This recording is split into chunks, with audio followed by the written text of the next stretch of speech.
எங்களது அகில பாரத தலைவர் அவர்களுக்கும் தொண்டர்களுக்கும் நாங்கள் இந்த வெற்றிக்காக எங்களது வாழ்த்துக்களை அவர்களுக்கு சமர்ப்பித்துக் கொள்கிறோம்.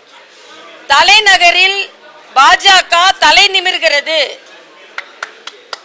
ஆம் ஆத்மி தலை குனிகிறது, காங்கிரஸ் நிலை குலைகிறது.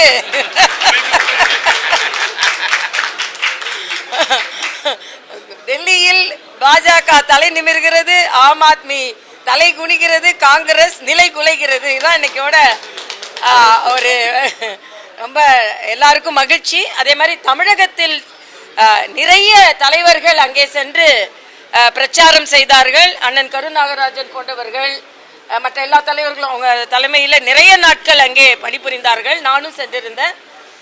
என்னை பொறுத்த மட்டில் இது மிகப்பெரிய வெற்றி. பாரதிய ஜனதா கட்சி வளர்ச்சிக்கான திட்டங்களை முன்னெடுத்து செல்லும் என்பதற்காக தலைநகர் மக்கள் பாரதிய ஜனதா கட்சிக்கு வாக்களித்திருக்கிறார்கள். ஆக தலைநகரிலேயே தாமரை மலரும் பொழுது தமிழகத்திலும் தாமரை மலரும் என்ற நம்பிக்கை எங்களுக்கு வந்திருக்கிறது. 2026 தலைநகரில் நாங்கள் தாமரை மலர்ந்ததை கொண்டாடியதை போலவே 2026 தமிழகத்தில் தாமரை மலர்வதை நாங்கள் கொண்டாடுவோம் என்பதற்கு இந்த நம்பிக்கை எங்களுக்கு ஏற்படுத்தி இருக்கிறது.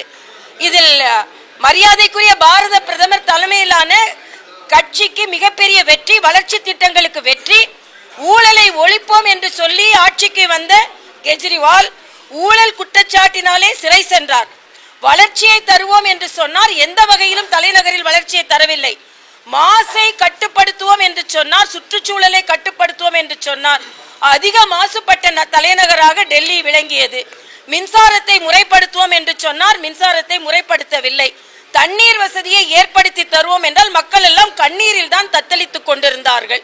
அதனால் டெல்லி மக்கள் உறுதியான ஒரு முடிவை தந்திருக்கிறார்கள். ஏறக்குறைய 46 தாண்டி பாரதிய ஜனதா கட்சி வெற்றி பெற்றிருக்கிறது என்பது மட்டுமல்ல, முதலமைச்சர்